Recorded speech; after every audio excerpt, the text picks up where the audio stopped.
ఈరోజు మనము చింత చిగురు మామిడికాయ పప్పు తయారీ విధానం చూద్దాం. దీనికోసము ఒక కప్పుమైన చింత చిగురు తీసుకున్నాను.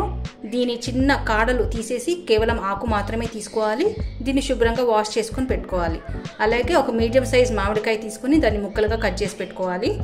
టీ గ్లాస్తో 1.5 టీ గ్లాస్ కందిపప్పు శుభ్రంగా వాష్ చేసి నానబెట్టుకుని ఉంచుకున్నాను. అలాగే 10 పచ్చిమిరపకాయలు, మీడియం సైజ్డ్ టొమాటో, అలాగే ఒక మీడియం సైజ్డ్ ఉల్లిగడ్డ కావాలి. నేను ఉల్లిగడ్డ, టొమాటో, మ్యాంగో, పచ్చిమిరపకాయలు అన్ని ముక్కలుగా కట్ చేసి పెట్టుకున్నాను. ఇప్పుడు ఒక కుక్కర్ తీసుకొని ఇందులోకి కందిపప్పు, ఉల్లిగడ్డ ముక్కలు, టమాటో ముక్కలు, పచ్చిమిరపకాయ ముక్కలు, మామిడికాయ ముక్కలు, చింత చిగురు, 1/2 టీ స్పూన్ పసుపు, పెద్ద గ్లాసున్నర నీళ్లు, ఇందులోనే 1 టీ స్పూన్ కారం పొడి కూడా వేసుకోవాలి. నేను ఆల్రెడీ 10 పచ్చిమిరపకాయలు వేసాను. ఇప్పుడు కుక్కర్కి మూత పెట్టేసి 3 విజిల్లు వచ్చేంత వరకు పప్పుని మెత్తగా ఉడికించుకోవాలి. పప్పు ఉడికింది.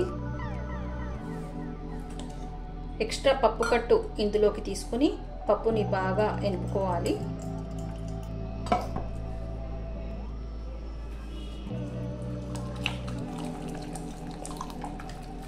ఇందులోనే 1.5 టీ స్పూన్ ఉప్పు వేసుకుంటున్నాను.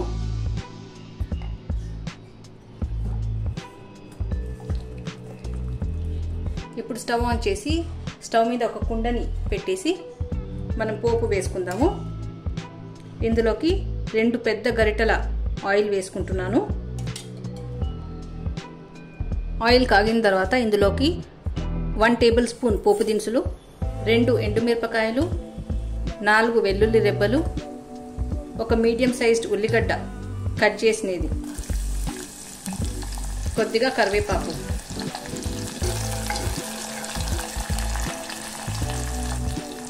చిటికెడంతా ఇంగువ.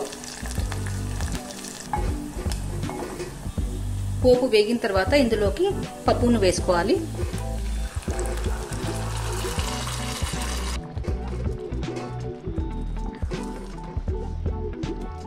పప్పు బాగా కుతుకుతా ఉడుకుతుంది. ఇప్పుడు మనం స్టవ్ ఆఫ్ చేసుకుని సర్వ్ చేసుకుందాం. చింత చిగురు మామిడికాయ పప్పు రెడీ అయిపోయింది. మీరు ఇంట్లో తప్పక ట్రై చేసి చూడండి. వీడియో నచ్చినట్లయితే please like, share and subscribe. Thank you.